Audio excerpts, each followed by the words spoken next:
Bonjour tout le monde, bienvenue à la huitième séance et la dernière du programme Grandir ensemble pour les enfants de la naissance à 4 ans. Aujourd'hui, le thème est encourager la culture d'indépendance. Donc, on va faire aussi un retour sur différents concepts qu'on a vus tout au long de la session du programme. Et c'est avec un grand plaisir que je vais partager ce moment avec Eva de Gostoni. À toi, Eva. Merci Valérie. Alors, encore à notre dernière session et juste pour les gens qui viennent d'assister ou nous regardent sur les enregistrements, je suis psychologue scolaire, mais je travaille beaucoup avec les enfants.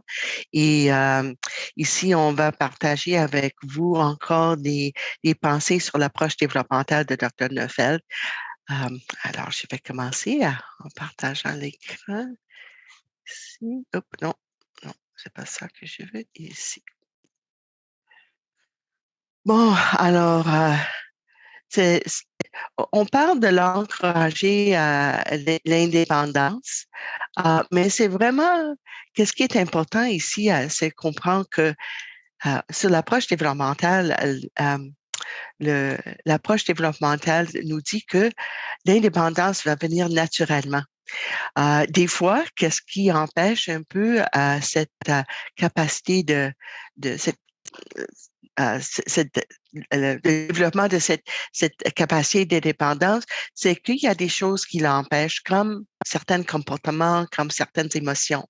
Alors, on va vraiment parler un peu de quels sont le cadre du développement qui va aider l'enfant à trouver son autonomie, sa vraie indépendance, ce désir de faire, de devenir plus grand, de faire comme il faut toute seule, etc. Et après la pause, on va vraiment parler encore des pratiques qu'on peut utiliser dans les centres. Comme toujours, je ne suis pas seule dans la préparation du contenu. C'est basé sur l'approche de Dr. Neufeld, mais c'est vraiment, euh, nous avons l'expérience et l'expertise de ma collègue Lena Claxton, qui vient de Brunswick, Maine, et a travaillé plusieurs années en utilisant cette approche avec les tout-petits dans le Baldwin College Children's Center. Malheureusement, elle ne parle pas le français, alors c'est à moi et à Valérie de l'interpréter, les bons conseils de Lena. Mais je pense que ça enrichit notre partage et j'espère que ça va vous aider à mieux répondre aux besoins de vos petits. Encore une fois, on revient au fait qu'il y a tout un processus au niveau, dans tous les niveaux. Et pour les saisons, un qui suit l'autre naturellement. On peut pas le pousser, on peut absolument rien faire parce que dans la nature, il y a toute une rythme qui se fait. Et vrai avec nos petits, c'est ça, je pense, le grand message qu'on a toujours essayé de vous convaincre qu'il y a un rythme qui vient, un développement qui est naturel. On voit ici le petit, est-ce que c'est chenille? Excuse-moi, Valérie. Chenille. Chenille, oui, le chenille qui passe par le cocon. Oui, Oui, le oui, cocon et qui fait une... Oui. oui, et puis devient euh, Papillon. papillon. OK. Euh, tout naturellement, tout lentement, et on voit le chenille, on se dit, mais ça va jamais devenir un papillon. Comment ça peut devenir un papillon? Ça n'a pas du tout l'air d'un papillon, mais c'est ça que toujours, il faut s'en souvenir que nos petits sont comme les chenilles. Ils vont devenir des papillons naturellement, mais ça prend du temps. Et le cocon qui est là, ça, c'est l'attachement. C'est notre relation avec l'enfant. C'est nous qui créons cette cocon pour l'enfant. Et c'est pour ça qu'on parle tellement, toujours, toujours, toujours de l'importance de l'attachement et de cette mot qui décrit la science de la relation. Et c'est quelque chose qu'on fait naturellement. Ça vient de notre cœur, ça vient de notre désir de prendre soin de nos petits, mais aussi le désir de l'enfant de faire partie de notre monde, d'avoir quelqu'un qui prend soin de lui. Alors, et toute une science, maintenant, on essaie de le regarder, mais c'est vraiment une prédisposition que nous avons comme êtres humains à vouloir être ensemble, parce que c'est nécessaire pour notre survie. Il y a une pulsion, la recherche et la préservation de la proximité. Et quand on va parler un peu des difficultés euh, parmi certaines de nos jeunes qui arrivent au centre avec plein d'émotions, avec plein de frustrations en eux et des fois qui démontrent ça par des comportements qui ne sont pas tellement adéquats et qui peuvent déranger les autres. Il ne faut pas ne pas oublier que c'est tellement important, la relation et nos enfants. Un enfant qui est bien attaché se sent sécure et quand nous, on prend soin de lui. Et pourquoi? C'est pas seulement pour répondre aux besoins de l'enfant, tout de même que ça, c'est vraiment essentiel, mais c'est pour lui amener à s'aventurer dans le jeu, d'aller plus loin. Et je ne sais pas, Valérie, si tu veux parler un peu de qu'est-ce que ça veut dire, s'aventurer. Mais en fait, c'est comme cette énergie hein, qu'on a de vouloir aller vers de. Donc, là, on voit là, l'enfant, ses petites bottes deviennent un jeu, il va aller vers le jeu, il va. C'est comme, tu sais, quand on veut s'aventurer, c'est vraiment une énergie qui amène à aller vers quelque part, d'explorer, d'utiliser qu'est-ce qu'il y a autour pour créer, en fait, pour libérer, pour apprendre. Donc, c'est un peu c'est un peu qu'est-ce qu'on a dans aventurer et il y a un sentiment de vie qui vient avec ça. Donc, il y a plein de choses qui s'en dégagent. Donc, il y a une belle énergie de mouvement. Oui, c'est ça. Et Madame Léna nous dit que dans leur centre, ils n'ont pas beaucoup de jouets comme ça, mais souvent, ils laissent les enfants jouer, disons, avec des bottes, avec les petits chapeaux, avec des linges, toutes sortes de choses parce que, et c'est le jeu parce que à ce moment ici, c'est pas nécessaire pour l'enfant de mettre ses bottes et c'est pas nécessaire. Mais c'est quelque chose, c'est tellement intéressant que les enfants sont engagés par ça, ils ont le désir de devenir plus autonomes et ils vont choisir à faire des choses. Mais s'ils n'ont pas le goût de le faire, ils vont faire d'autres choses. Et c'est ça, mais c'est en cette sécurité d'attachement que le désir d'aller plus loin va se montrer. Et alors, c'est tellement intéressant et je pense que souvent on peut voir cette énergie de, d'émergence qui est là. Alors, il ne faut pas oublier que l'attachement est notre plus grand besoin parce que sans attachement, le bébé, même nous les êtres humains, nous avons besoin les uns des autres et la séparation, c'est notre plus grand peur. Et alors, c'est ça que il faut toujours être conscient du fait que c'est en attachement que l'enfant peut trouver son énergie de développer. Mais il faut répondre à la grande question qui se passe, que chaque enfant se demande, qui s'occupe de moi? Et ça, c'est votre rôle. Vous êtes là chaque matin pour accueillir vos petits, pour être là, pour prendre soin, tout de même que des fois, c'est pas nécessairement. Mais important aussi, c'est de créer un village, hein, de vraiment construire un village d'attachement. Et dans vos communautés, j'en suis certaine que vous le faites déjà naturellement, mais de ne pas oublier qu'il y en a des choses qui vont encourager ce sentiment que on est ensemble, tout le monde est ensemble pour prendre soin d'eux. On parle d'être un entremetteur. Qu'est-ce que ça veut dire? Ça veut dire que chaque matin, c'est très important de faire le lien entre les parents, les gardiens, les gens qui prennent soin des petits, de créer ce lien avec les autres adultes. Et des fois, on veut juste parler avec l'enfant, mais c'est toujours important aussi de démontrer à l'enfant que les adultes, les uns les autres, ils travaillent ensemble.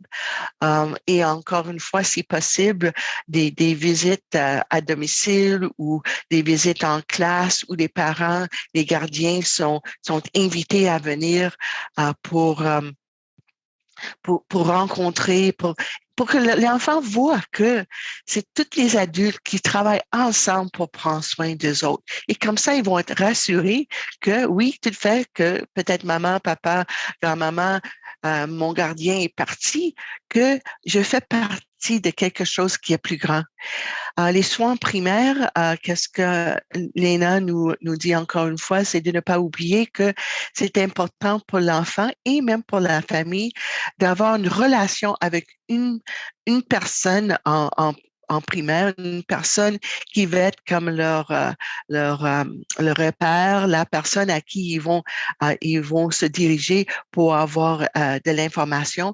Et c'est cette personne-là qui va comme suivre un peu le développement de l'enfant pendant la journée. On peut partager les soins d'un petit enfant, mais c'est important d'avoir une personne qui est un peu responsable pour tel et tel enfant et avoir cette communication avec les parents.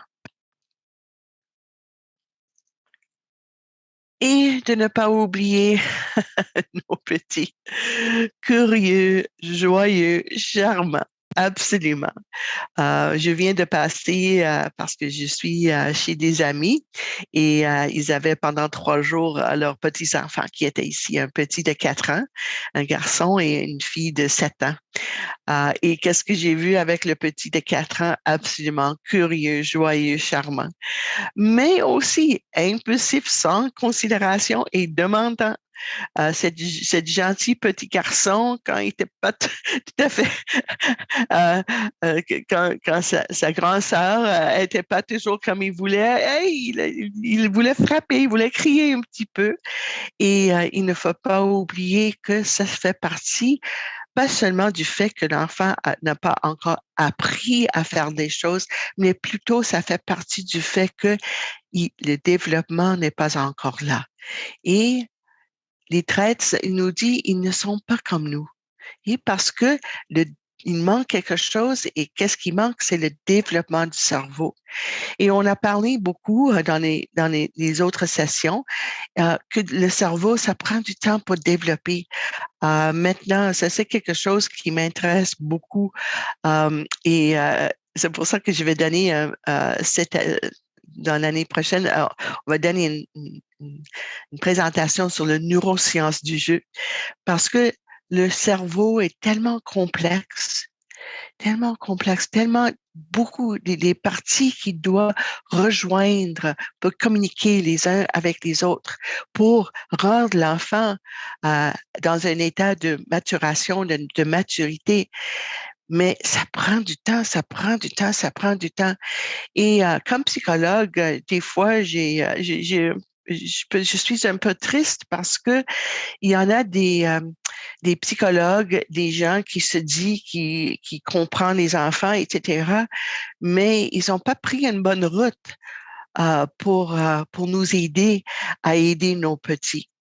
Et c'est pour ça que je vais vous présenter un peu théorique ici, parce qu'il faut comprendre que il y en a deux, mais il y en a plusieurs comme groupes de psychologues, mais en général, il y a un groupe qui, on va les appeler les béhavoristes, qui ont malheureusement à ce moment-là, et puis c'est vrai que on a beaucoup plus la capacité de regarder qu'est-ce qui se passe dans un cerveau.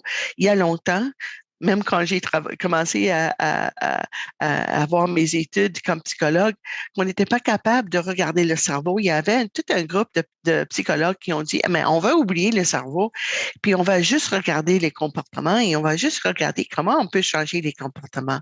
Alors, les behavioristes avaient comme un peu l'air que l'enfant est un petit adulte qui n'a pas encore appris à faire comme il faut faire. C'est juste un manque de, de, de, de, d'apprentissage et vraiment, il faut vraiment changer ce comportement qui est fait par exprès, que l'enfant doit changer sa façon de faire et vraiment, si on peut raisonner et expliquer à l'enfant et montrer à lui pourquoi il ne peut pas faire telle chose, il va contrôler ses comportements. Et qu'est-ce qu'ils sont en train de nous dire? Et malheureusement, même moi, comme psychologue, j'ai des fois dit aux adultes à faire comme ça, mais maintenant je vois que non, non, c'est pas comme ça qu'il faut faire. Mais selon eux, c'est que si on change le comportement, ça va changer le cerveau. Mais on ne peut pas changer le petit chenille. Il n'est pas prêt à devenir un papillon. Hein? Juste lui dire, faire autrement, ça ne va pas lui amener à devenir un papillon comme ça prend du temps. Ça prend du temps. Et c'est pour ça qu'ils pensent que si on utilise les systèmes de récompense, les retraites, les conséquences, que ça va changer l'enfant. Oui, ça peut changer l'enfant pour un petit moment. Hein, mais l'enfant le fait par alarme parce qu'il veut garder l'attachement intact, il va essayer de nous plaire, il est tellement en état d'alarme. Mais ça fait absolument rien pour changer le cerveau, pour vraiment créer l'environnement pour le développement du cerveau. Et c'est pour ça que après un certain temps, comme psychologue, je me suis dit, il faut faire autrement. Et heureusement, j'ai trouvé Dr. Neufeld, d'autres psychologues aussi qui parlent vraiment de l'importance de donner le temps à l'enfant de développer comme il faut. Alors, la théorie du développement se concentre sur le développement du cerveau de l'enfant. On voit que l'enfant est le petit chenille, on voit que l'enfant n'est pas encore mature. Le petit de 4 ans, il ne veut pas faire mal à sa grande sœur, mais des fois, il devient frustré. Alors, l'approche développementale, on est vraiment conscient du fait que on a en nous, les êtres humains, même nous les adultes, des instincts et des émotions qui vont peut-être, qui nous amènent à faire des choses qui sont là pour nous aider dans notre vécu. Et avec nos petits, on est vraiment conscient que le comportement à ce moment-ci n'est pas sous le contrôle de l'esprit, parce que le cerveau, la partie du cerveau, le préfrontal, toutes les autres parties du cerveau ne sont pas encore développées assez bien pour contrôler les grandes émotions, les grands instincts qui sont là pour nous protéger. Alors, il faut avoir beaucoup de patience, beaucoup il faut avoir confiance que le développement va venir. Et, et à ce moment-là, l'approche développementale, on sait que le cerveau a besoin du temps pour se connecter entre la naissance et 6 à 7 ans. Alors, travailler parmi les petits de 0 à 4 ans, c'est vraiment, le cerveau n'est pas encore là.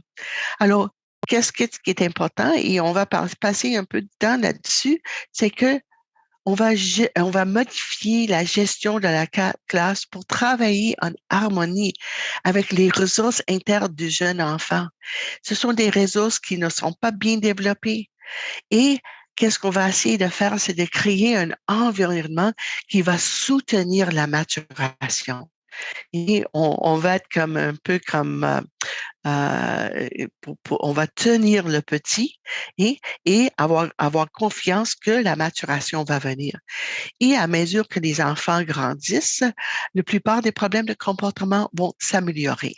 pas nécessairement s'en aller parce que on est, même nous les adultes, on a nos petits moments, mais la maturation du cerveau va aider l'enfant beaucoup. Et qu'est-ce qui était intéressant pour moi, c'est parce que avec deux petits, le petit de 4 ans, en relation de sa grande sœur de 7 ans, j'ai déjà vu qu'avec le petit de 7 ans, on était capable de expliquer des petites choses.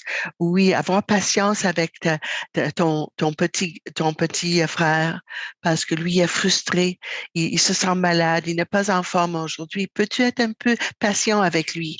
Le petit de 7 ans était capable de nous dire oui, oui, oui, oh, je comprends, et était capable aussi d'appliquer un peu ses bonnes intentions. Et le petit de 4 ans pourrait dire oui, oui, je comprends, et 2 minutes plus tard, il n'est pas capable d'implémenter ses bonnes intentions. C'est le préfrontal qui nous donne la capacité d'implémenter nos bonnes intentions. Alors, on continue maintenant avec l'attachement. J'arrive, Eva. Alors, justement, en fait, là, l'attachement, c'est cette belle relation et on le voit là, quand elle prend l'enfant dans ses bras. Et c'est aussi la relation entre un adulte qui est alpha, donc l'adulte qui donne les soins, qui prend soin d'eux, et l'enfant qui doit dépendre de cet adulte-là. Donc, c'est ce qu'on voit ici, c'est que l'adulte donne les soins et l'enfant les reçoit. Et c'est des fois, on a des enfants qui sont tellement habitués aussi de prendre soin d'eux qu'il y a certaines peut-être résistances. Mais c'est notre rôle en tant qu'adulte de les ramener à dépendre de nous.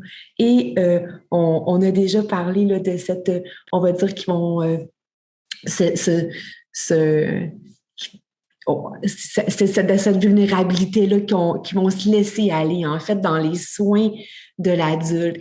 Et tout à l'heure, on parlait d'indépendance, mais on doit vraiment amener l'enfant à être dépendant de l'adulte, qui se laisse aller, qui se sent en sécurité. C'est comme ça aussi, hein. Madame Léna, elle disait justement dans ces moments-là de petits soins, de changement de couche, de donner à manger. C'est là qu'on prend soin de l'enfant quand il va pas bien aussi. Et on pense que et c'est plus il va se sentir en sécurité et plus il va pouvoir prendre son indépendance. Et c'est tellement intéressant parce que on pense aussi qu'il faut toujours avoir plein d'activités pour que les enfants soient attachés à nous, alors que c'est vraiment dans ces moments précieux que la connexion va se créer. Alors, prendre du plaisir à être ensemble, c'est ce qu'on a entendu un peu ce matin. Vous prenez la route, vous faites beaucoup de temps pour être avec les enfants. Je crois qu'il y a vraiment cette connexion-là et ce désir de prendre plaisir à être avec les enfants. Et c'est d'être comme un jardinier, c'est de créer justement un espace qui va être sécuritaire pour les enfants afin de répondre à leur développement. Donc, vos salles sont aménagées en sorte que ils ont des jouets, des jeux, des bottes, on sait qu'est-ce qui répond, là, des vêtements, qu'est-ce qui répond à leurs besoins. Nous, on est où physiquement aussi dans cet espace-là? Quel espace qu'on vient occuper auprès des enfants? Parce que si on est occupé sur notre téléphone, ben on est dans la pièce, mais on n'est pas avec les enfants. Donc, c'est d'être disponible aussi de corps, d'esprit pour les enfants et c'est de s'efforcer à être en harmonie avec l'enfant. Donc, puis ça, c'est de prendre le temps de se pencher, de les regarder dans les yeux. Ça peut être un moment d'harmonie, de chanter une chanson, de prendre tous ces temps de connexion-là sont favorables justement pour la relation, mais faire en sorte qu'on va s'enraciner tous ensemble. Et ce processus-là, comme Eva disait, c'est là qu'on va voir justement qu'il va y avoir une croissance parce qu'ils vont être en sécurité. Donc, nos plantes, elles ont besoin, notre graine, elle a besoin de soleil, elle a besoin d'eau pour pouvoir grandir, pour pouvoir croître. Et c'est par notre amour, c'est par tous ces petits gestes en mettant l'enfant en sécurité qu'il va pouvoir grandir. C'est ça. Et Oui, et là, on revient en fait ici sur nos racines. On les a vues tantôt là, avec l'arbre, mais on voit ici que les enfants vont s'attacher par les sens, par notre odeur, par le son, par la voix, par les toucher et par la suite l'appartenance, la similitude. Ils vont vouloir être comme nous. L'appartenance et la loyauté, c'est ma maman, c'est mon éducatrice, hein, sont vraiment fidèles à nous, sentiment d'importance à nos yeux, l'amour, être connu. Donc, ce qui est vraiment important de comprendre ici, c'est que plus on va en profondeur dans nos attachements, plus l'enfant va être en sécurité, plus il va s'ouvrir, plus il va vouloir être important à vos yeux, plus il va vouloir être spécial, reconnu, donc plus il va s'ouvrir. Donc, c'est l'approche du cœur et plus il va ouvrir sa porte vers le cœur. Donc, c'est vraiment plusieurs étapes. Ça prend de la confiance.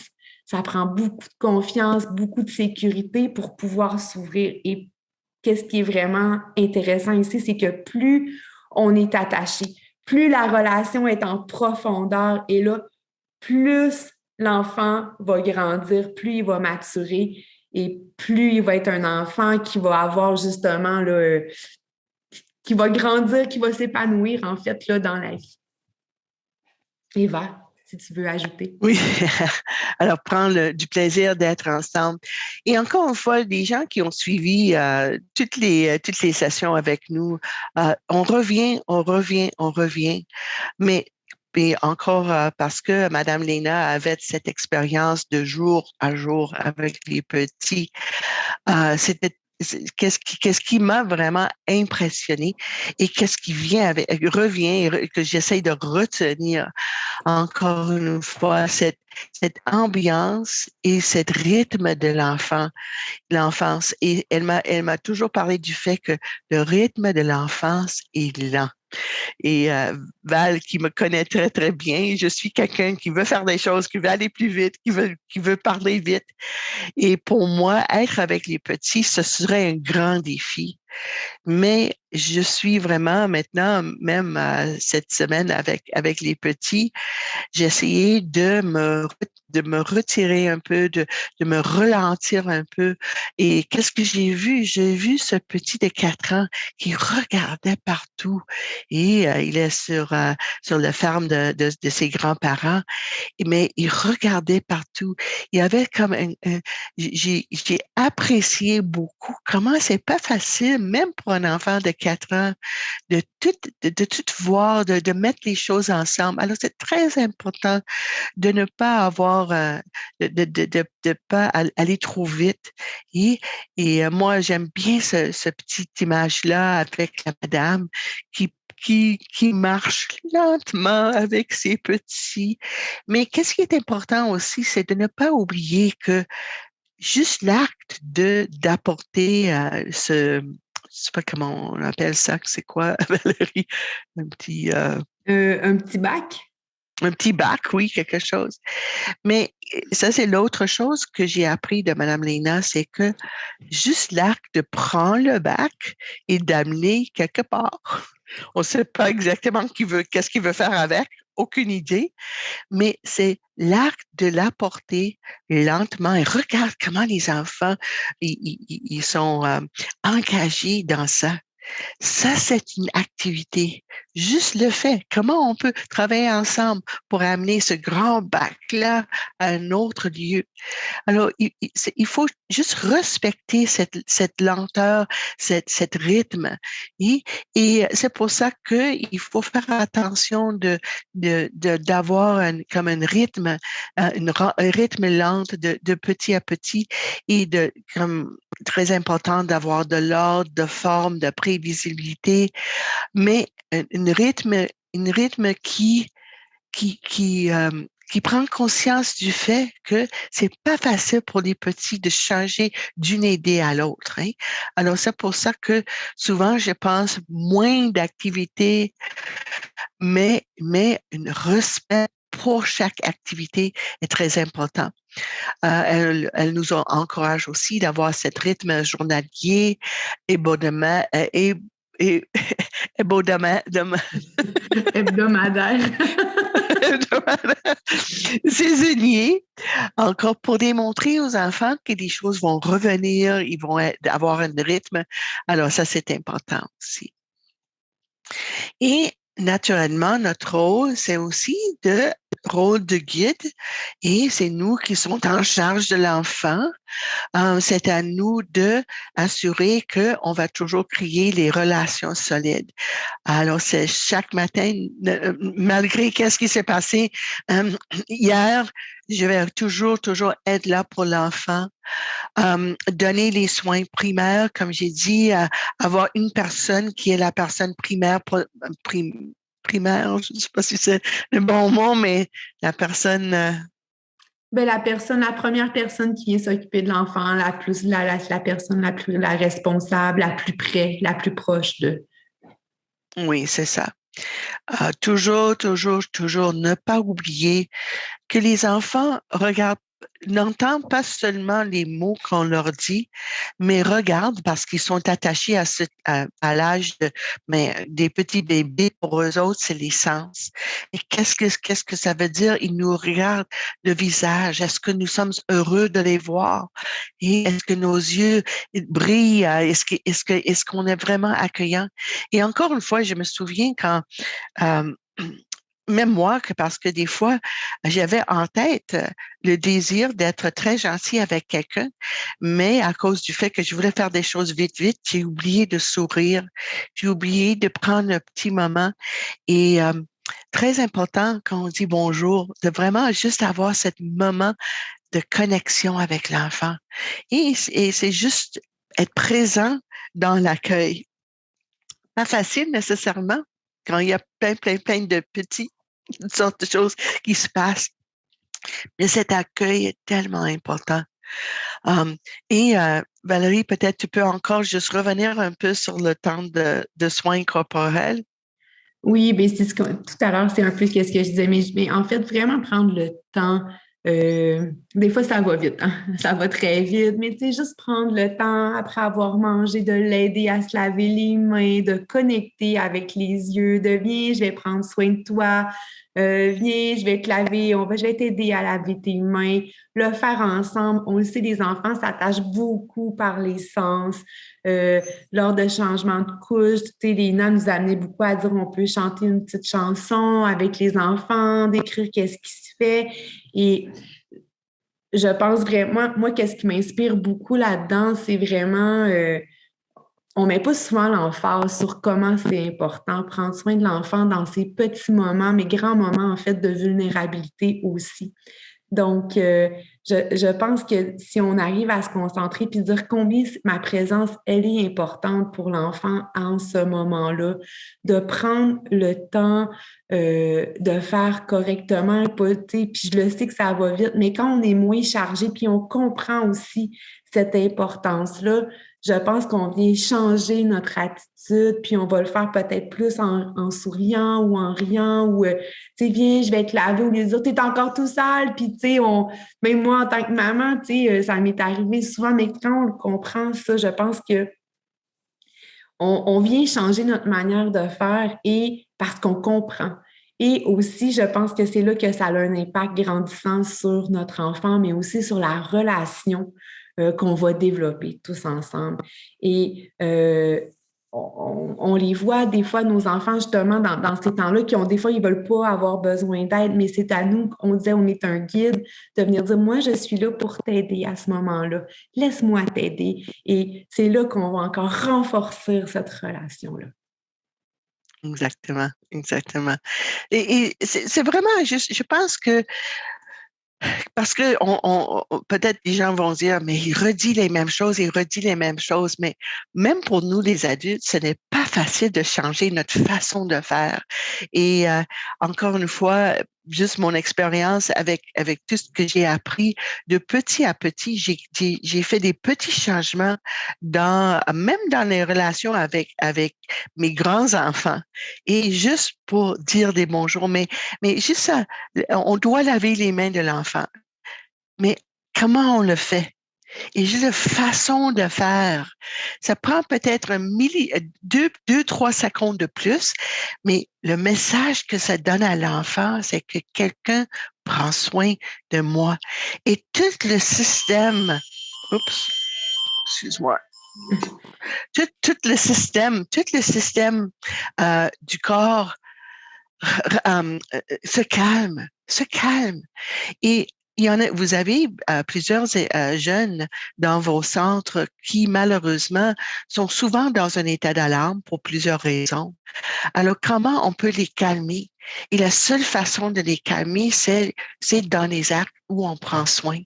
Mais il faut le faire dans une attitude très important. Et ce sont des petits actes, des petits à petits. Vous allez voir des changements pas dans le moment nécessairement, mais de petit à petit, juste des petits gestes. Encore une fois, je parle de ce petit garçon de 4 ans. Ouais. Au début, il nous regardait parce que mon mari et moi étaient ici, il nous regardait. Et puis, dans certains moments, il me dit, mais je te connais pas. Je connaissais pas ton nom. Et je voulais lui lire un livre. Non, mais il fallait faire cet attachement encore une fois. J'ai dit oui, c'est vrai, tu me connaissais pas. Et j'ai dit, mais mon nom, c'est Eva. Et puis, je suis l'amie ta grand-mère. Et de petit à petit, oh, OK, tu peux me lire un livre. Puis, il m'a été un peu comme ça. Mais de petit à petit. Hein? Mais c'était à moi de respecter son rythme. Et, mais tout de même, et puis, juste en ça, j'étais encore une guide pour lui, mais j'ai respecté son rythme. Et c'est pour ça, dans nos classes aussi, il faut vraiment comprendre leur immaturité. Et ils n'étaient pas, euh, euh, pas gentils. En anglais, on dit rude. C'est quoi le mot rude? Il n'était pas méchant, il n'était pas, Non, il n'était pas méchant en me disant je ne te polichon. connais pas. Oui. En disant je ne te connais pas, il disait la vérité. Il disait la vérité. Je ne te connais pas. Je ne sais pas si tu serais capable de prendre soin de moi. Très important. Et on voit un comportement qui a l'air pas bien, mais on se dit que ça représente quoi pour l'enfant? Ça représente son immaturité naturelle. Ça représente, parce qu'à l'âge de 7 ans, la petite de 7 ans, peut-être elle va penser ça, mais elle sait que dire ça à un adulte, c'est peut-être nécessairement comme il faut, mais un enfant de 4 ans, il dit la vérité est très important de respecter. Et alors, c'est à nous de comprendre les limites de l'immaturité naturelle des enfants. Quand sont en pleine d'énergie, ici, on voit Madame Lena. Et qu'est-ce qu'elle nous racontait, c'est que un jour, elle est entrée dans la classe et elle voulait faire quelque chose, une activité avec les petits, mais il y avait un ou deux qui sont en train de courir, courir, courir partout. Et puis, elle se dit, dans les anciens temps, qu'est-ce qu'elle voulait dire? C'est arrête ça, arrête, c'est le moment de. Mais elle a dit non, j'ai fait des petites choses pour essayer de les amener vers moi, mais non, ils étaient pas prêts encore. Alors, qu'est-ce qu'elle a fait? Elle a commencé un peu à courir avec eux autres et de petit à petit les amener à se calmer. Alors, au lieu de dire ils font pas qu'est-ce qu'il faut faire, elle a dit je comprends que à ce moment-ci ils sont un peu agités, un peu plein d'énergie. C'est à moi de les amener lentement, doucement vers qu'est-ce que moi j'aimerais avoir des autres.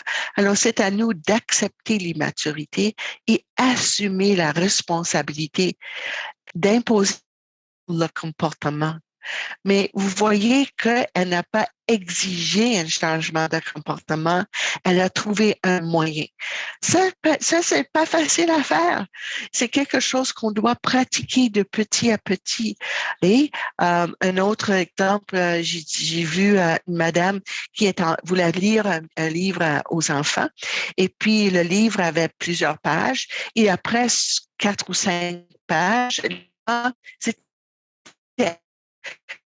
peut écouter un livre, peut répondre à un livre.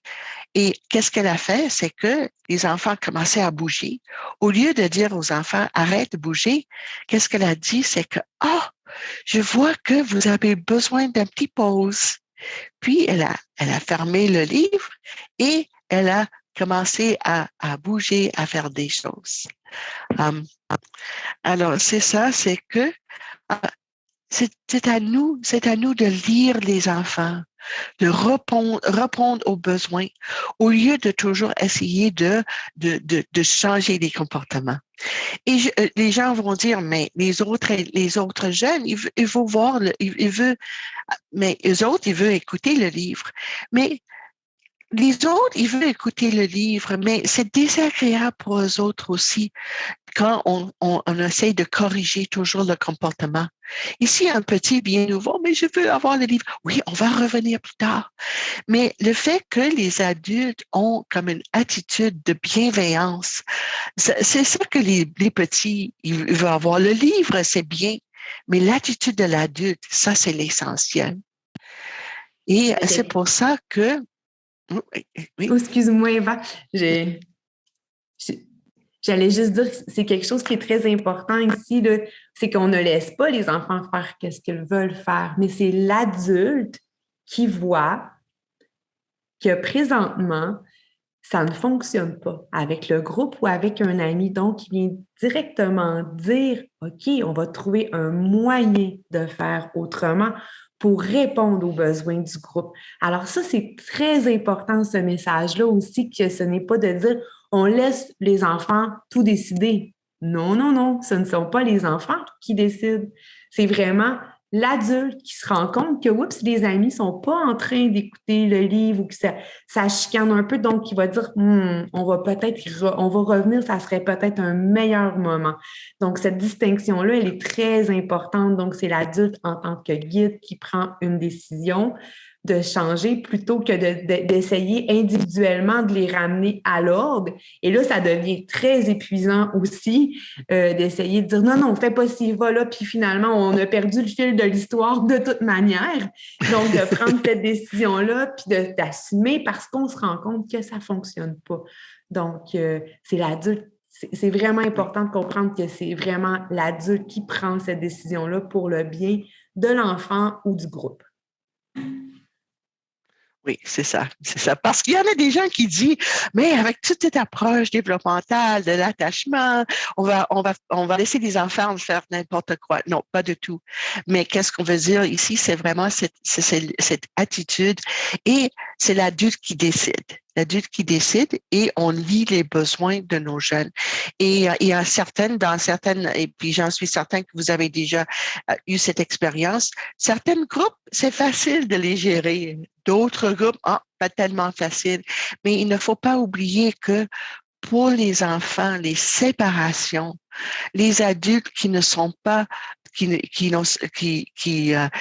sont pas qui les aiment pas, qui sont frustrés avec eux autres, ça leur rend, c'est comme une séparation. On regarde les yeux de ce garçon ici, et c'est ça que j'ai même regardé avec le petit de 4 ans, tellement sensible au fait que est-ce que les adultes vont prendre soin de moi? Est-ce qu'ils m'acceptent? Est-ce qu'ils vont m'accepter?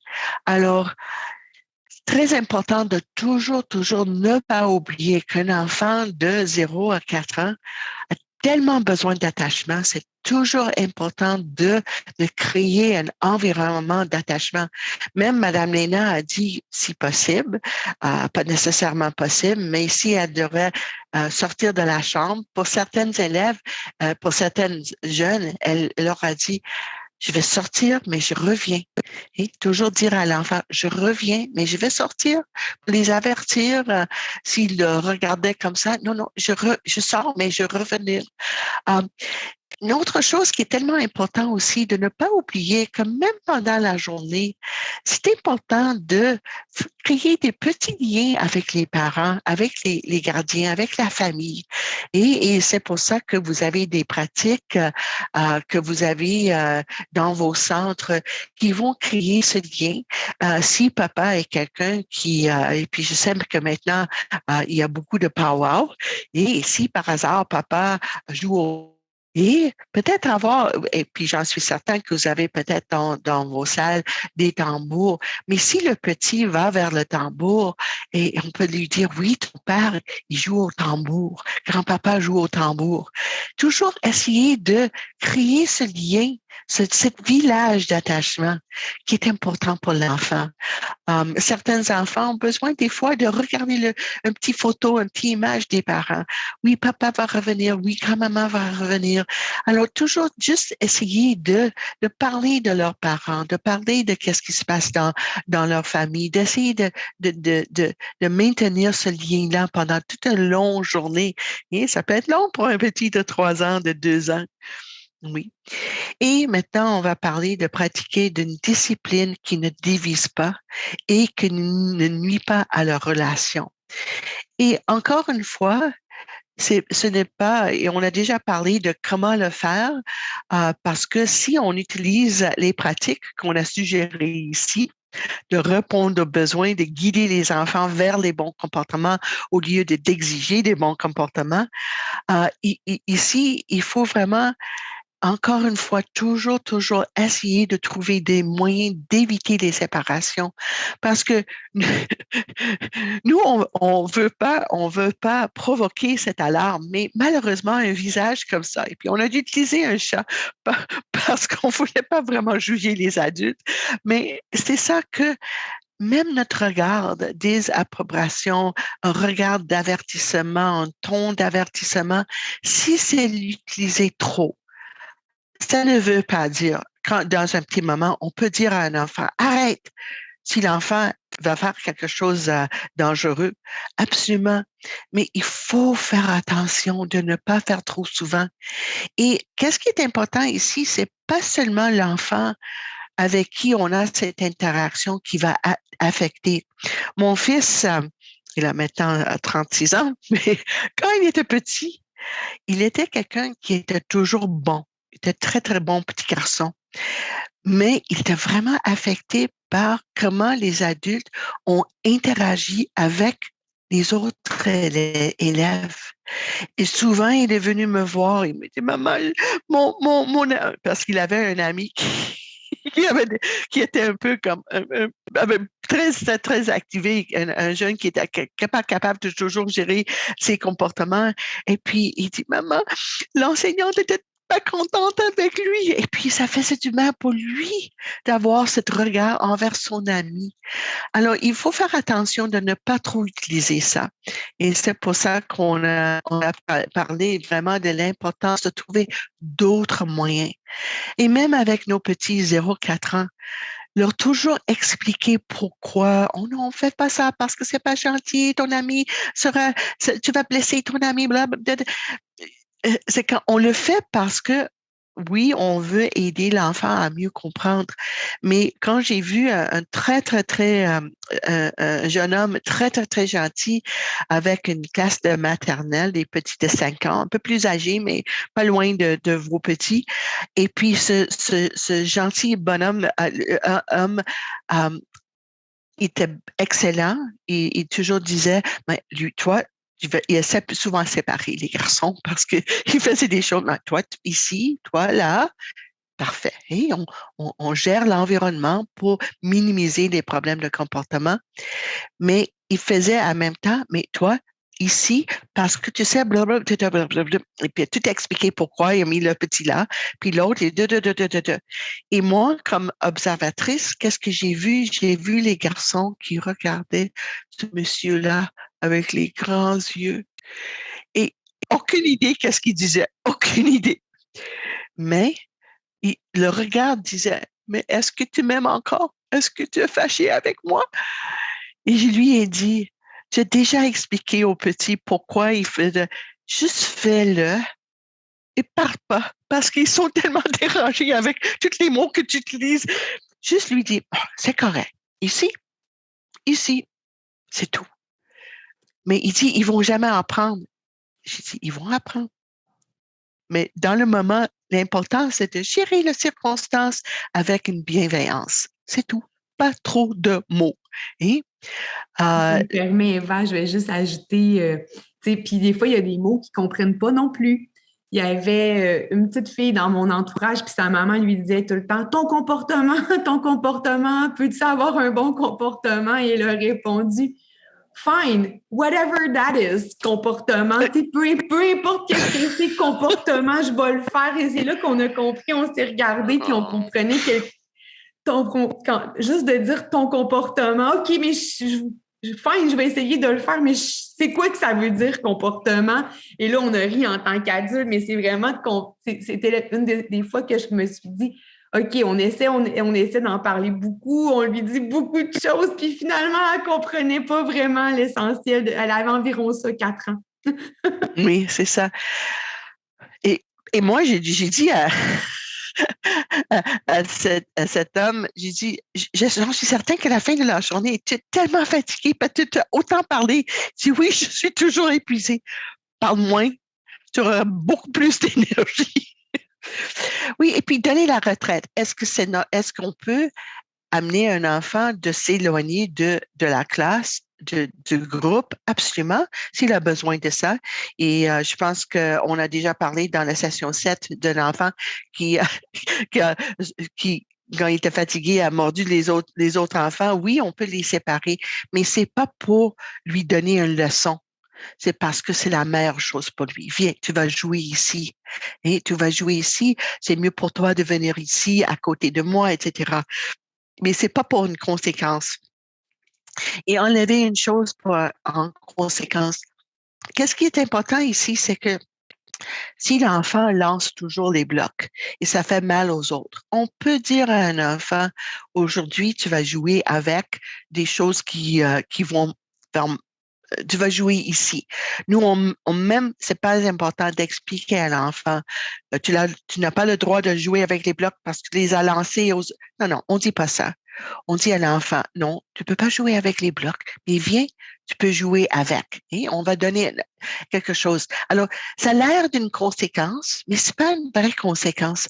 C'est encore quelque chose pour gérer l'environnement et pour aider l'enfant de ne pas toujours se trouver en difficulté. Et c'est la prévention, prévention, prévention. Et moi, je dis souvent, important à la fin de la journée de se dire, et qu'est-ce qu'on nous, on pourrait faire autrement pour aider cet enfant-là de se trouver de moins en moins en difficulté. Et parce que si on fait des choses comme ça, l'enfant devient souvent effrayé ou frustré, même peut nier ou mentir pour éviter des ennuis. Alors, c'est pas agréable pour un enfant, mais c'est moment, le fait que c'est pas agréable ne peut pas changer le comportement. C'est la maturation qui va changer le comportement. Et pour certains enfants, ça va prendre beaucoup de temps. Il faut avoir beaucoup de patience. Alors, encore une fois, toujours essayer de penser qu'est-ce qui se passe chez le jeune. Essayer de se mettre à côté, d'avoir cette empathie envers sa jeunesse. Et qu'est-ce que je peux faire pour réduire ses frustrations? On sait qu'un enfant qui est frustré va souvent attaquer, lancer, faire des choses. Mais qu'est-ce que je peux faire pour minimiser les frustrations? Et avec notre le petit de 4 ans, sa grand-mère voulait aller faire un petit sortie avec le jeune la petite de 7 ans. Et puis le petit de 4 ans était un peu malade. Et je dis à sa grand-mère, laisse-lui avec nous, parce que trop pour lui d'aller faire un petit sortie. Il va devenir frustré, il va devenir fatigué. Et alors, on va réduire les frustrations si possible. Comment on peut faire autrement? Et même si ça ne fonctionne, ça ne fonctionne pas pour toi. Et au lieu de dire, lance pas les blocs, On peut dire, ah, tu es tellement frustré, ça marche pas pour toi, viens avec moi. Et puis on essaye de, s'il a besoin de lancer des choses, au moins il va lancer ailleurs où ça va faire moins de difficultés. Et normaliser le comportement parce que tous les petits de 3 ans, de 2 ans, 3 ans, ils sont frustrés de dire aux autres, ah, il était trop frustré. C'est pour ça qu'il a lancé les blocs. Il était tellement frustré. Et ça va rassurer les autres que, ah oui, comme moi, je suis frustré. Mais ils vont savoir que lancer des blocs, c'est pas une bonne idée. Et parce qu'ils vont voir que nous, on va essayer d'enlever les blocs, de faire autrement, mais ils vont être rassurés qu'être frustrés, avoir le désir de lancer, c'est normal, c'est naturel. Et, et même, il faut pas oublier, parce qu'on a passé toute une session sur la contre-volonté, le plus qu'on essaye de dire arrête, le plus que certains enfants vont continuer à le faire. Alors, cet instinct de contrôler, de contrer le désir des autres, très important de jouer avec ça. Et je pense que c'était la session 7 qu'on a parlé de la contre-volonté. Vous pouvez retourner là-dessus. Et toujours, quand on veut que l'enfant fait quelque chose pour nous, d'engager avant de diriger et d'avoir des petits hochements de tête, des petits sourires. C'est le moment, l'enfant ne veut pas arrêter de jouer avec les blocs, et on peut essayer de trouver une façon d'engager l'enfant, diriger son attention envers nous et avant de lui demander. Et c'est pour ça que, encore une fois, Madame Léna suggère souvent des chansons qui vont, qui vont donner l'idée à l'enfant que, et même si on commence à chanter, l'enfant va nous regarder, et qu'est-ce qui se passe? Et avec le chant, on peut lui dire, ah, le temps de remettre les blocs, le temps d'arrêter les blocs, on va maintenant, da. Et de petit à petit, et un enfant de 2, 3 ans, quand il nous regarde et il voit notre sourire, il va avoir le désir de nous suivre, hein? Et, et une dernière petite idée, c'est de combler ce qui pourrait diviser. Des fois, on est impatient, on dit des noms, etc. Mais combler, ça veut dire toujours rassurer l'enfant. Tout de même que j'étais un peu pas contente. J'ai parlé avec le grand-père de petit de 4 ans. Les deux, ils faisaient quelque chose et grand-papa est devenu un peu frustré. Et puis, il dit, arrête. Puis les deux regardaient grand-papa comme ça. Puis après ça, il m'a dit, ah, je me sens tellement mal que j'ai dit arrête. Mais tu as le droit de dire arrête. C'est pas une mauvaise chose. De temps en temps, on doit dire aux enfants arrête. Mais qu'est-ce qui est important? C'est à toi de revenir aux enfants et dire, ça va maintenant. C'est correct. Grand-papa est content avec vous autres. Alors, de toujours rétablir la relation. Et on utilise le pont pour dire les mauvais comportements, c'est un peu comme la rivière. Et le pont, ça veut dire que la relation continue à exister.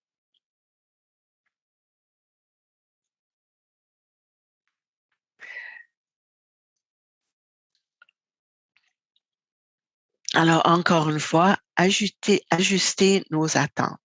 Est-ce que c'est raisonnable à ce moment-ci, à ce temps-ci, pour les enfants? Qu'est-ce que je peux faire autrement? Et de ne pas oublier que souvent, il y a des émotions qui sont à la base des comportements problématiques.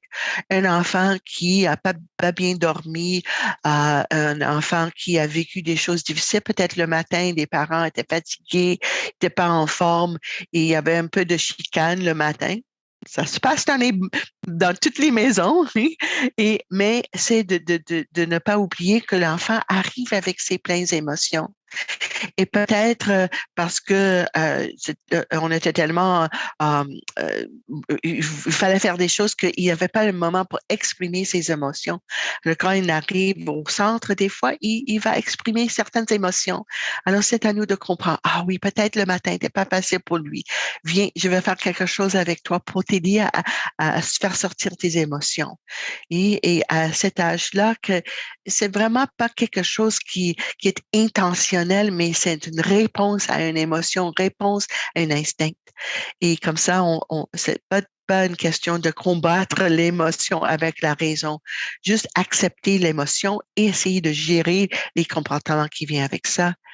Euh, de petit à comprendre que après quelques mois, ça va augmenter. Et je sais que on dit quelques mois, Eva, c'est pas facile pour nous, mais j'ai vu énormément de changements chez les enfants où on a vraiment trouvé des moyens de les accueillir même en pleine émotion et de petit à petit être capable de venir nous voir, de nous dire qu'est-ce qu'il fallait, de vraiment essayer de communiquer avec nous, qu'est-ce qui se passait avec eux dans une manière un peu plus agréable.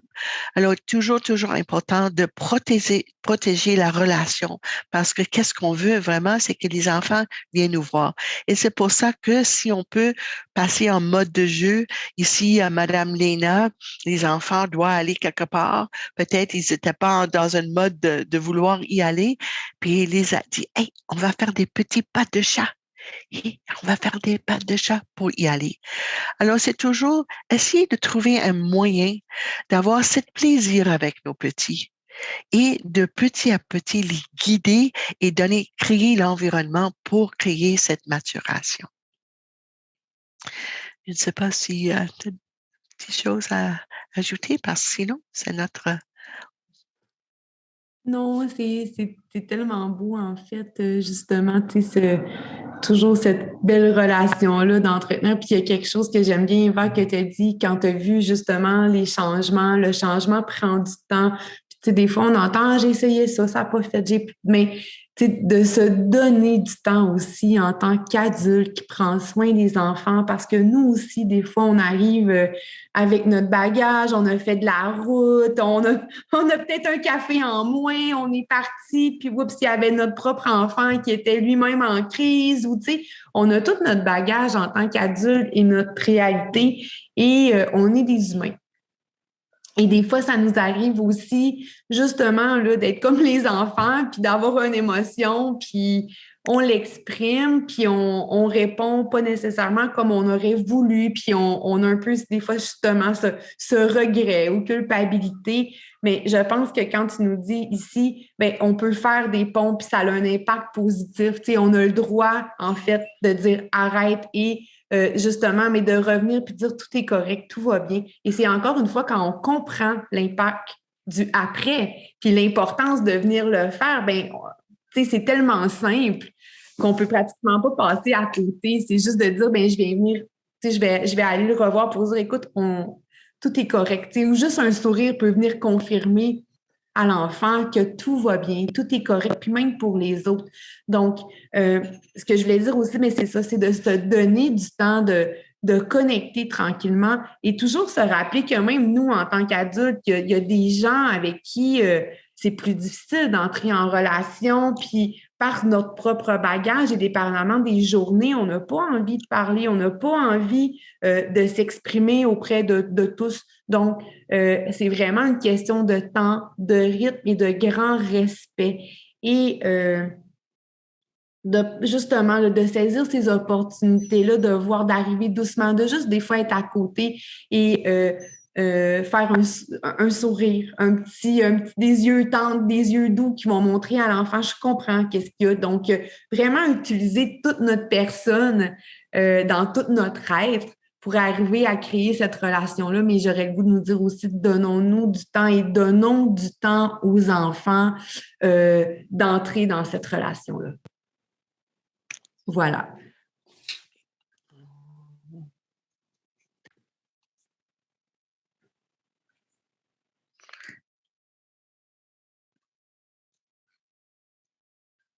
Bon, on va passer un petit peu aussi encore maintenant de parler du curriculum, des choses qu'on pourrait faire. Mais curriculum, c'est un grand mot. Et honnêtement, avec nos petits de 0 à 4 ans, c'est beaucoup plus essayer de suivre leurs propres intérêts. Alors, Valérie, tu peux continuer. Oui, alors comme curriculum, un programme, souvent il y a on a un programme, mais comme Eva disait, les CPE, vous avez un programme, mais c'est de voir à travers ça. Donc, on a parlé beaucoup de l'émotion. Donc, chaque enfant est un artiste.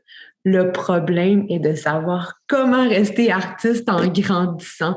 Alors, je me souviens, ma collègue Sarah qui disait toujours le problème quand on arrive avec les adultes, c'est qu'ils se demandent si j'ai-tu bien fait les choses, est-ce que c'est correct, est-ce que mon dessin est beau.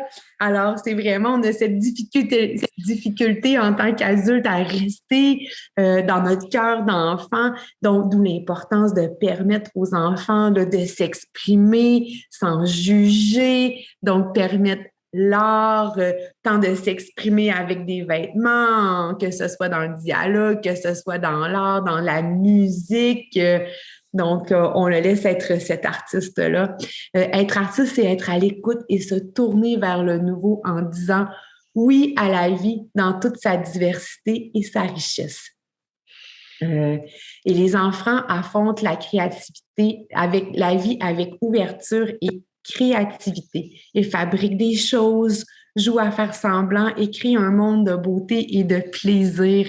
Quand on regarde le petit qui joue avec une souche d'arbre, on n'a pas besoin de grands jouets en plastique, mais on voit qu'il retrouve toute cette connexion en plus à la nature, la connexion à soi, à son environnement, il est en train là, d'exploiter quelque chose. Donc, on est vraiment dans l'imaginaire de l'enfant. Et je pense que nous, les adultes, parfois, juste en les regardant, les enfants jouer, on devrait aussi s'en inspirer pour laisser tomber tous les tracas, mais aussi aller dans justement cette créativité-là et cette richesse-là. Donc, dans le tout est possible. Puis, si on se souvient au travers des formations, on disait justement, ben, quand utiliser, avoir accès à cet imaginaire-là pour les amener à faire des choses. Sarah, je pense que c'était bien notre spécialiste de ça aussi, mais quand elle nous disait on va aller dans le village des Schtroumpfs, on va se promener, tout devenait dans l'imaginaire, dans le jeu. Elle allait chercher le côté justement artiste en elle, mais chez les enfants aussi, et ce qui permettait là, cette belle ouverture, mais ce beau développement chez les enfants. Oui. Puis qu'est-ce que je remarque ici avec le petit, c'est regarde comment il est attentionné, il le se concentrer. Et c'est pour ça, encore une fois, que Léna nous dit de vraiment laisser du temps pour ces moments comme ça et de laisser, de vraiment respecter que l'enfant est dans le moment et se concentre sur quelque chose. On sait pas du tout qu'est-ce qu'il voit le petit là-dedans, mais pour lui c'est important, pour lui c'est intéressant, pour lui c'est quelque chose de merveilleux, c'est quelque chose de beauté. Et c'est pour vraiment laisser les moments-là parce que c'est dans les moments-là que l'enfant peut vraiment vivre la vie, expérimenter avec tout ce qui se trouve devant lui. Et la nature, encore une fois, c'est tellement intéressant parce que oui, alors, c'est Puis ça. quand, excuse, Eva, si tu me permets aussi, quand justement on regarde, mais il peut toucher différentes textures. Il apprend différentes Oui, textures. Ses pieds sont dans le sable. Si on parle de curriculum, de programme, en fait, justement, il est en train d'expérimenter différentes textures. Il est en train de travailler sa motricité aussi en prenant le tronc, la souche.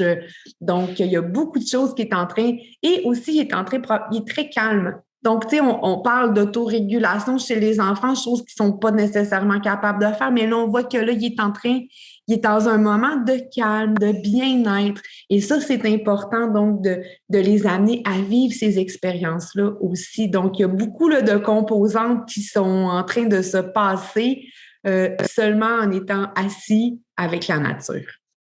exactement, exactement. Alors, lorsque vous utilisez ce qui stimule, cela enseigne à un jeune enfant par imitation comment le monde fonctionne. Par exemple, quand on va faire l'entretien de la salle avec les enfants, on va préparer de la nourriture. Donc, on l'amène, on voit là qu'ils sont en train, l'éducatrice est en train de préparer des choses, donc on amène l'enfant, il collabore, on lui donne une petite responsabilité, il le fait sans attendre, sans exigence, il fait partie de comment on amène à faire les choses. Ils ont les mains dans la farine encore là, sont en train de toucher à différentes textures, d'expérimenter, sont engagés et c'est le meilleur moment pour on va vouloir imiter. On se souvient hein, dans nos racines d'attachement, on apprend on est attaché par les sens. Après ça, on va vouloir être comme, on va imiter l'adulte. Donc, c'est vraiment un beau moyen de les amener dans l'apprentissage de tâches, à expérimenter. Donc, préparer la nourriture, les engager, leur demander de nous rendre un petit service. Pourrais-tu aller porter le jouet sur l'étagère? Là, ils vont être contents, ils veulent être bons pour nous. Ils vont vouloir aller le porter, arroser les plantes parce que ça va nourrir les plantes, parce que ça va nous rendre service, ça va être beau aussi si on les amène à être dans cet environnement-là qui est le leur aussi. Donc, tranquillement, à respecter les choses autour, à avoir du respect justement pour notre plante, la nourrir, bon, faire un petit peu de nettoyage. Après, on peut le faire ensemble. Laver le linge à la main, on a un petit bout de nos petites poupées, ont des vêtements, on va faire ce petit lavage-là, on va laver les petits vêtements, on va venir les attacher, on va trier, on va passer le balai, ce qui peut vous aider. L'important, c'est toujours de ne pas avoir de grandes exigences non plus envers ça. Et on le fait par le plaisir. Et là, on peut amener notre imaginaire avec ça. On va tout nettoyer, les petites poussières qui vont se transformer. Donc, on peut utiliser justement le jeu pour les amener à nous aider. Mais aussi, c'est que derrière tout ça, il y a vraiment quelque chose de grand qui se passe parce qu'on les amène à avoir des séquences. On les amène à s'orienter, on les amène à manipuler. Donc, tout ça les amène à développer leur cerveau qui va être prêt pour plus tard. Mais c'est vraiment dans cette simplicité-là, dans les occasions de tous les jours qui se présentent momentanément, de les inclure pour les amener justement à faire certains apprentissages. Et c'est pour ça qu'on a, on a montré les racines d'attachement et deux premiers, les sens et la similitude. C'est vraiment, c'est très important parce que les enfants, ils veulent être comme nous. Et c'est ça que Dr. Neffen a démontré, c'est que le désir d'être comme la même, être similaire, avec les adultes. Et peut-être quelque chose qui manque un peu dans notre vie où il y a on n'a pas la possibilité toujours de rester à la maison avec nos propres petits, de ne pas oublier que c'est vraiment dans il veut être comme nous. Alors, et c'est exactement ça que tu as dit. On peut les aussi naturellement montrer que d'abord, premièrement, il faut faire comme ci. Après ça, il faut faire comme ça. Après ça, il faut faire comme ça. Alors, souvent, on peut regarder dans le curriculum des aspects du développement qu'on veut encourager. Mais qu'est-ce que l'ENA nous encourage à faire, c'est de trouver des moyens naturels et pour faire ça. C'est beaucoup plus naturel, c'est beaucoup plus intéressant, même pour des petits, je pense ici peut-être 2 ans et demi, pour faire à manger, des séquences pour manger, que de faire des séquences, disons, pour créer un bonhomme de neige sur papier. Et parce que souvent, nos activités sont là, on dit, cette activité-là est pour démontrer comment l'enfant, 1, 2, 3, première étape, deuxième étape, troisième étape. Mais ça, c'est moins intéressant pour un enfant que de faire quelque chose que l'adulte fait naturellement. Et parce qu'il veut nous imiter et c'est plus naturel, cette approche-là. Mais ça a l'air peut-être d'avoir comme un centre où on produit pas grand-chose. L'enfant peut pas amener nécessairement le pain à la maison, mais il faut pas oublier que ce désir naturel d'imiter les adultes va les amener à apprendre exactement la même chose. Et ça, premièrement. L'autre chose qui est très important, c'est ce niveau d'attachement, de similitude. et le parti du développement qui crée le désir de parler et d'utiliser la même langue que les adultes. Et encore une fois, énormément de possibilités d'apprentissage des mots. Et parce que, disons, si on peut donner des mots, c'est la farine, le lait, le ci, comme ça. Et encore une fois, l'enfant est motivé d'apprendre des mots importants pour lui parce qu'il veut faire le pain. Alors, c'est tellement, ça c'est, qu'est-ce qu'on veut faire, démontrer ici, c'est que il y a des instincts naturels de nous, les êtres humains, qu'on peut utiliser pour aider naturellement le développement de l'enfant. Et je ne sais pas si ça fait du sens, mais Oui, exactement. Et souvent, ben, je pense que c'est devenu facilitant aussi pour tous d'utiliser ce qui est à portée de main dans des situations naturelles. Puis, on cherche souvent à vouloir dire ouais, comment on va plus tard, comment on va leur ramener à vouloir avoir des séquences, alors que tout naturellement, ils vont développer ce sens-là de ben, maintenant, on est en train de faire telle chose.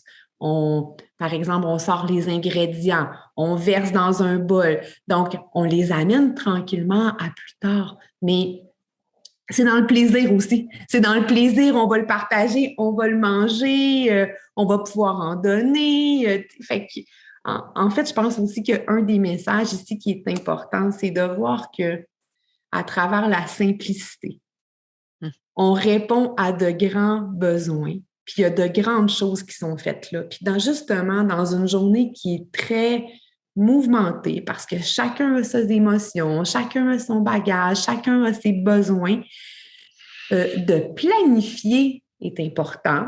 De structurer une journée est importante aussi parce que les enfants ont besoin d'un cadre, ont besoin de savoir là où ils vont aller.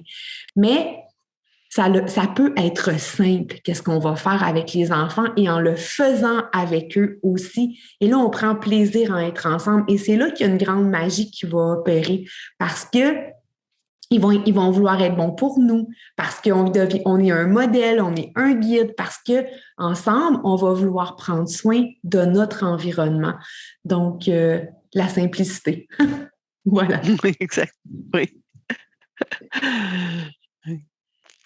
Alors, on va revenir ici. Alors, lorsqu'on utilise qu'est-ce qui stimule, cela enseigne à un jeune enfant par imitation comment le monde fonctionne. Et tu vois, ça me fait penser justement à mon fils quand il était très jeune. J'étais souvent seule avec lui, puis on faisait des crêpes le matin.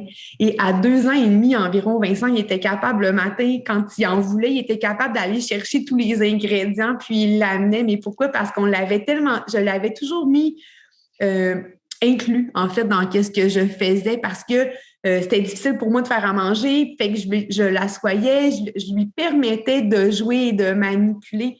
Et ben, aujourd'hui, puis souvent, ben, j'entends là, un peu plus, quand ils sont un peu plus vieux, mais comment ça se fait que, moi, ils ne sont pas capables de faire ça? Oui, mais il y a cet enseignement-là qu'on doit faire, prendre le temps de connecter, de leur montrer, de voir qu'ils peuvent euh, casser un œuf, de salir, de ramasser et que ça n'a pas de conséquences non plus. C'est vraiment pour le plaisir, puis donc c'est pour plus tard aussi, ça a un impact, je pense, que dans les amener dans la vie quotidienne.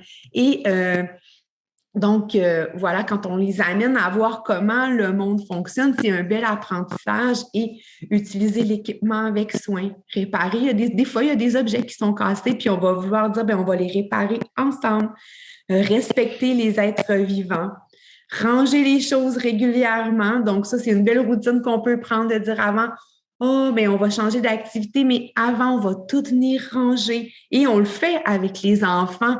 Viens, je vais vous aider. On ne peut pas penser qu'ils sont capables d'avoir cette notion-là de où chacune des choses vont. Mais quand on vient le faire avec eux, encore là, une fois, il y a l'imitation. Ils vont vouloir nous imiter. Ça va être encore plus facile. Donc, venez, on va ramasser. Viens, je vais t'aider. Je vais t'aider, on va prendre une chose et on le montre aux enfants comment on va faire. On prend les jouets, on va mettre dans le bac. Chacun va en prendre un petit morceau, puis un petit bout, puis on va les ranger. Entretenir la cour de récréation ou la cour extérieure, les plantes, s'engager joyeusement dans son travail, aider les enfants à participer aux tâches et utiliser des chansons pour accompagner l'activité. Et ici, on voit c'est dans le centre de l'ENA que je ne sais pas pourquoi, mais ils voulaient nettoyer pas seulement le dessus du table, mais le dessous. Ils ont inversé la table pour le nettoyer. Et puis les enfants, ils étaient tellement engagés. Léna disait, juste renverser la table pour eux autres était comme, wow! Mais tout le temps, c'était pas quelque chose de prescrit, c'est juste quelque chose que l'adulte était en train de faire et des enfants, ils sont joints pour l'aider, puis voulaient toujours aider et toujours nettoyer, toujours faire quelque chose pour aider. Et encore une fois, c'est la simplicité, les choses qui engagent les enfants et encore une fois, la motricité, toutes sortes de choses qu'ils vont apprendre de ça. Oui. Il y a quelque chose de beau qu'est-ce qu'on voit là-dessus, c'est qu'en fait, elle a viré la table et on voit il y a un petit garçon ou en tout cas un enfant sur la table. Donc, elle a permis en fait d'aller explorer, dans le fond, d'aller explorer le dessous de la table. Donc, ça vient vraiment un objet d'exploration aussi, de curiosité. Donc, c'est plutôt rare qu'on peut aller embarquer sous le dessous de la table. Donc, on les voit, là, il y en a qui sont sur le côté. Fait qu'elle a permis, l'éducatrice, en fait, de pouvoir toucher, d'embarquer, d'expérimenter, en fait. Exactement. C'est pour ça qu'on dit, oh, on n'a pas besoin de plein de choses dans les centres. C'est pas nécessairement de dépenser énormément de sous pour aller chercher des choses parce que tout le monde, qu'est-ce qu'on a dans le centre? Les tables, les chaises. Dans le centre de l'ENA, ils ont utilisé les chaises rondes. On va voir un peu plus tard une petite photo des enfants qui les utilisent pour plein de choses. Alors, c'est plutôt, euh, c'est ça, c'est que les enfants vont trouver quelque chose pour les engager dans cette mode de jeu. Et ils adorent ça, comme, encore une fois, faire comme les adultes. Des fois, les gens m'ont dit que les enfants, ils savent pas comment jouer. Et moi, j'ai dit non, c'est pas ça du tout. Ça me passe pas une question. Parce que jouer, c'est vraiment intéressant parce que quand ils ont fait les études du cerveau, le jouer, c'est un instinct qui se trouve jusqu'à côté de l'attachement. L'attachement est un instinct aussi. Mais qu'est-ce que malheureusement pour certaines de nos jeunes, ils sont tellement préoccupés au niveau émotionnel, ils sont tellement dans un état d'alarme que pour eux autres, ils peuvent pas trouver quelque chose avec, ils ont pas comme ils ont pas un calme en eux pour jouer. Mais alors, c'est très important pour moi quand je vois un enfant qui n'est pas capable de trouver quelque chose pour s'occuper, parce qu'on a vu ce petit garçon avec dehors et les plantes, un peu jouer avec des roches, avec des petits bâtons. Les enfants qui sont calmes, les enfants qui se sentent en sécurité, ils vont trouver quelque chose. Mais un enfant qui n'est pas capable de trouver quelque chose, ça veut dire qu'il est en train de chercher quoi?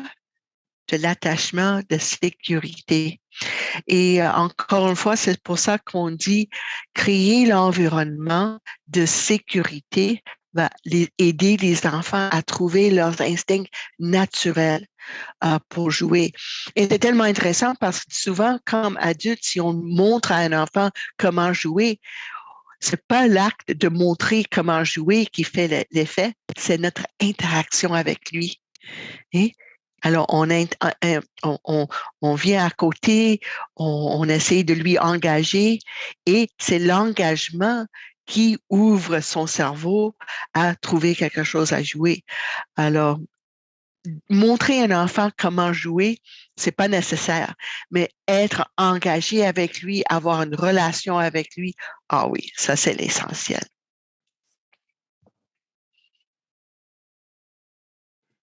Donc, en fait, l'art et lecture, les chansons et les histoires. la peinture, les dessins, conserver. On peut aussi, là, dans le fond, en fait, là, conserver les dessins, faire un livre, tout ramasser des dessins que les enfants vont faire. On peut faire un livre à la fin de l'année. On peut les encadrer, qu'est-ce qu'ils auront fait, les mettre dans la salle et créer avec les enfants des compositions en utilisant les plantes, des roches, des fleurs, des feuilles. Donc, on voit là, vous allez peut-être aller à l'extérieur, on va dire, on va aller cueillir des choses, par exemple, tout ce qui est tombé des arbres, parce qu'on veut, des fois, on veut pas nécessairement prendre qu'est-ce qui est vivant, mais avec tout ce qu'on va avoir recueilli, on peut faire des montages, donc engager justement les enfants à créer à partir de qu'est-ce qu'ils vont trouver et pouvoir justement, là, on peut prendre des photos aussi hein, des arts qu'ils auront fait, distribuer des différentes bouts par exemple, des cocottes, des fils, puis là, on va dire, on leur met à la disposition dans lesquelles ils vont pouvoir créer une œuvre d'art et on peut le prendre en photo comme ça, mais on n'a pas besoin, tu sais, ça devient très gros, on peut faire à l'extérieur, par exemple, aller sur le bord de l'eau, il y a des roches ou dans un coin dans la forêt et on va déplacer les choses en fonction de venir créer un environnement ou faire de l'art, écrire dans le sable avec les enfants, par exemple, faire des dessins, donc utiliser tout cet environnement-là qui vont leur permettre de s'exprimer, qui vont leur permettre de libérer, de manipuler, mais tout ça dans le jeu et dans le plaisir de la connexion avec l'adulte. Oui, c'est ça. Et Vincent, Et oui, qu'est-ce qu'on a trouvé? Qu'est-ce qui est important aussi, c'est que souvent on se dit, mais cet enfant-là, il est lent, son développement est un peu lent, on n'a pas vu grand-chose, mais c'est pour ça que Léna a suggéré de conserver soit par photo, hein, excellente idée, euh, ou pour démontrer son développement. Et particulièrement pour un enfant qui a trouvé, qui avait des difficultés au début de s'asseoir, même de peinturer, c'était trop pour lui. Ben, il prend deux petites minutes, il fait quelque chose et puis ça suffit. Mais on peut juste garder des exemplaires. Qu'est-ce qu'il faisait au mois de septembre? Qu'est-ce qu'il faisait au mois de mars? Qu'est-ce qu'il faisait au mois de mai? Et tout de même qu'en mois de mai, c'est pas excellent, disons en comparaison des autres du même âge, mais en comparaison de qu'est-ce qu'il était capable de faire en septembre. Et il y en a deux parties. La capacité développementale, qui est importante parce que un enfant, même un enfant qui est bien développé, va faire complètement autrement le mois de septembre que le mois de mai parce qu'il y en a des mois de développement qui se trouvent là-dedans.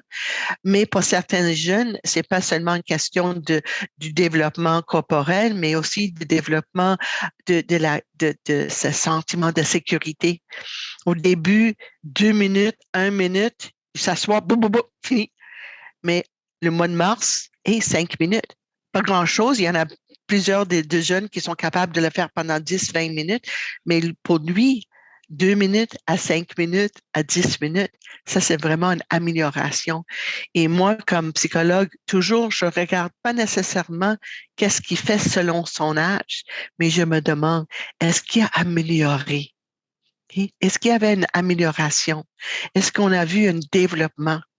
Et si on voit un développement, il faut faire attention de encourager, de ne pas nécessairement essayer de tirer, hein, parce qu'il y en a, je sais qu'il y en a des gens qui nous demandent, mais est-ce qu'on doit avoir des interventions des spécialistes?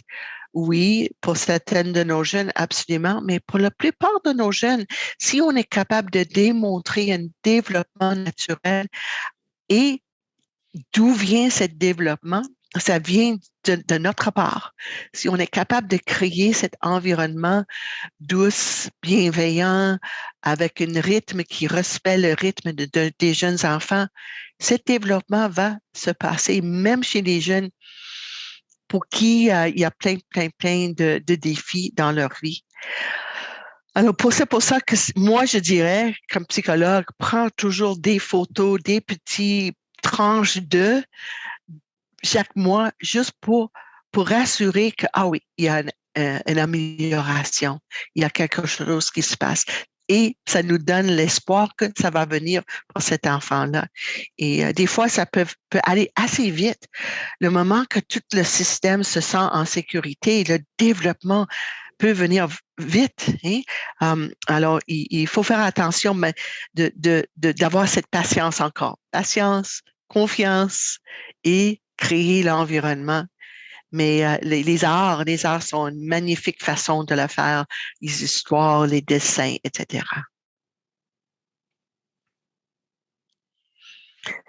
Et qu'est-ce qui est important ici, c'est que de reconnaître. Et je sais que on a parlé du fait que des fois le matin c'est pas facile de se lever, de faire le grand trajet pour se trouver au centre, pour changer un peu de laisser à la porte nos problèmes. Et puis de vraiment être là présent avec les enfants. Mais j'en suis certaine que vous avez déjà vécu ces grands moments-là qui vont nous nourrir aussi. C'est que l'acte de prendre soin nous redonne en tant qu'adultes. Et j'en suis certaine que vous avez déjà peut-être avec des petits moments où, ah oui, c'est vrai, parce que si l'enfant nous laisse, euh, euh, si on essaie de donner des soins à l'enfant et il nous laisse prendre soin de lui, ça nous donne quelque chose. Hein? C'est comme, et c'est comment dire ça, c'est naturel. Dr. Neufeld a donné toute une conférence aux parents qui dit, le titre de conférence était Mais qui prend soin de moi? Mais Dr. Neufeld dit l'acte de prendre soin prend soin de nous les adultes. C'est important aussi d'avoir nos moments nos moments à côté et de moments où on prend soin de nous-mêmes, mais c'est comme cette interaction, on est fait comme les êtres humains d'être nourris par cette interaction. Une autre chose, être capable d'accepter les limites des jeunes enfants, alors toujours d'être reconnaissant, ils sont jeunes, ils sont immatures, ils ont plein d'émotions, va nous ramener et dire, eh oui, ça peut avoir un effet sur la façon dont nous traitons nos propres limites. Moi, je suis Eva. J'ai mes propres limites aussi. Je suis quelqu'un qui est impatiente. Alors, je dois avoir un peu de patience avec moi, envers moi-même. OK, Eva, tu fais un grand effort. Ça va mieux que le mois de septembre, mais c'est pas encore parfait. Mais alors c'est comme encore une fois quelque chose ça nous aide à grandir aussi. Um, alors, beaucoup de récompenses grâce à la générosité des soins. Et quand, pour moi, encore une fois, et je sais que ce n'est pas facile avec le fait que vous avez plusieurs enfants, mais quand on voit dans les yeux d'un enfant, parce que, disons, je me souviens, j'étais chez un autre ami et puis son petit-fils est sorti dans le jardin, puis a tombé dans le bout. Puis il n'était pas supposé de sortir, tout de même qu'il il revenait dans la maison il était sale, complètement sale. Et puis, sa grand-mère, heureusement, était capable de lui dire, oh, tu voulais pas tomber. Oh, regarde, je vais t'aider. Et le petit l'a regardé comme ça. Oh, excuse-moi. Le petit le regardait avec les gros yeux, puis dit, grand-maman, tu n'es pas fâchée contre moi? Elle dit, mais je savais que tu voulais pas tomber. Wow! Juste ça. Juste le fait qu'il a apprécié le fait qu'elle voulait prendre soin de lui était vraiment incroyable. Alors, des petits actes de gentillesse peuvent avoir un grand effet. Et pas seulement pour le petit avec qui on a cette interaction, mais pour tout le monde dans le centre. Ils voient que les adultes sont là pour eux autres. Et cette reconnaissance va les mettre dans un sentiment de sécurité. En sécurité, le cerveau va développer.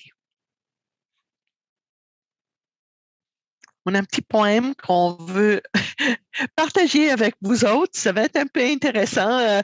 C'est une traduction que Valérie va lire. Je sais, il y a peut-être quelques mots qui vont être un peu intéressants à cause de la traduction, mais on va poursuivre. Alors, je commence. Alors, ça s'intitule Percy me réveille.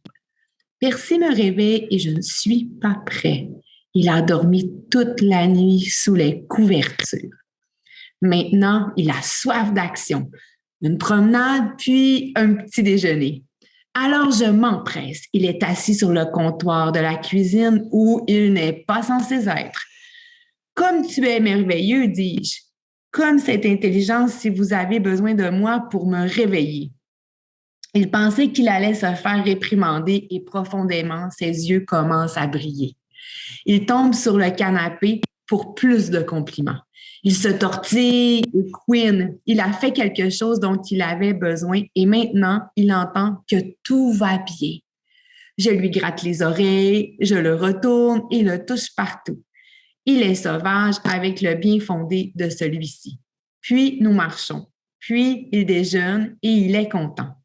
C'est un poème sur Percy. C'est un poème sur plus que Percy. Pensez-y.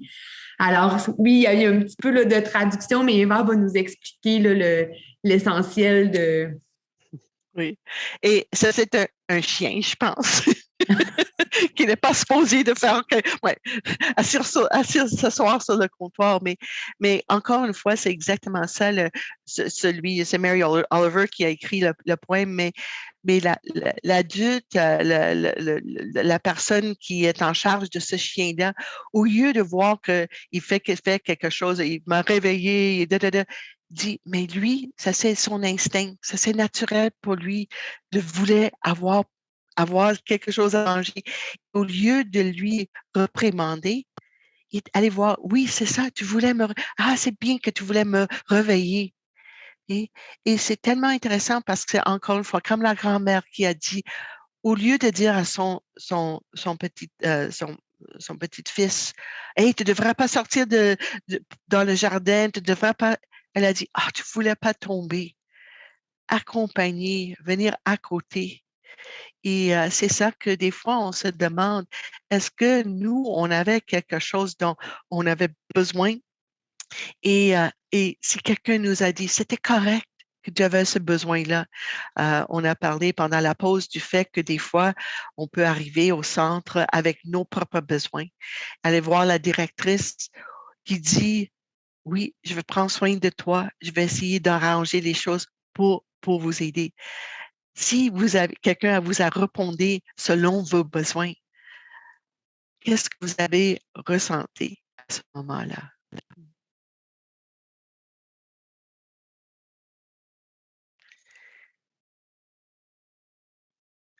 Et une autre chose, avez-vous fait quelque chose ou demandé quelque chose dont vous aviez besoin et entendu dire que ce n'est pas correct?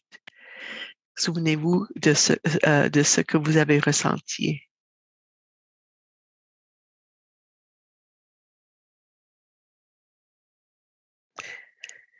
Et sur un autre côté, est-ce que vous avez déjà eu cette expérience comme la grand-mère où vous avez accepté quelque chose, hein?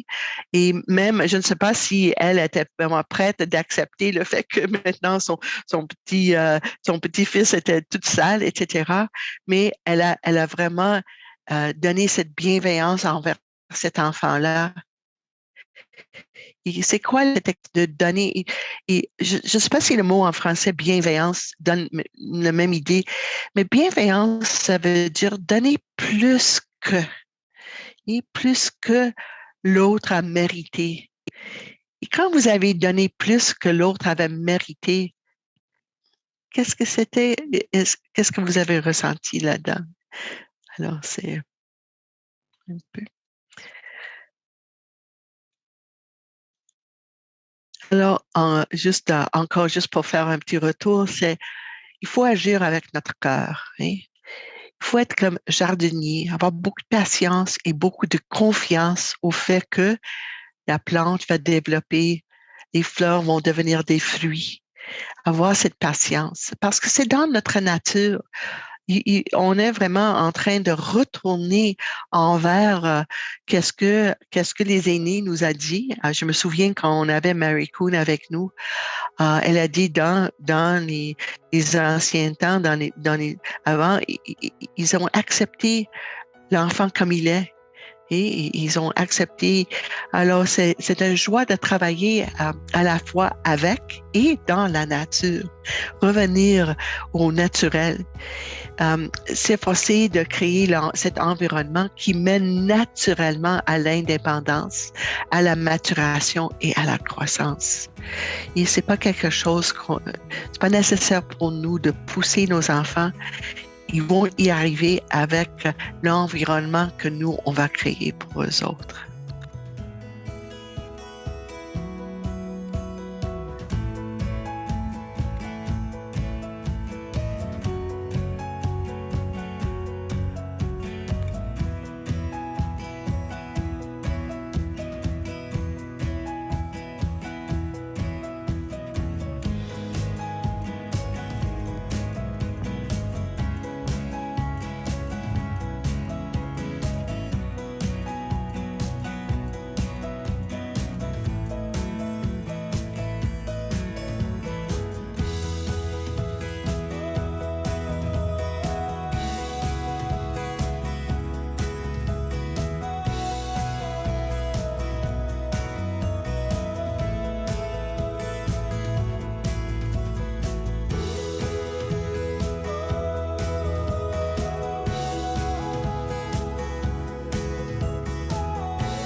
Alors, ce sont nos petits.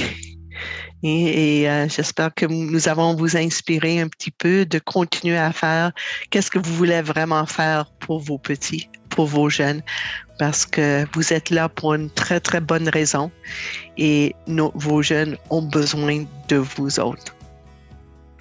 Et juste un petit retour, compenser l'immaturité naturelle de l'enfant. Le comportement n'est pas intentionnel. Il faut ajouter nos attentes, être les responsables, engager avant de diriger, comprendre que l'émotion est à l'origine du comportement problématique, de ne pas combattre l'émotion avec la raison, toujours protéger la relation. Et à mesure que les enfants grandissent, la plupart des problèmes de comportement vont s'améliorer. Et prends du plaisir avec vos jeunes, avoir cette grand plaisir d'être parmi eux et prendre cette responsabilité merveilleuse.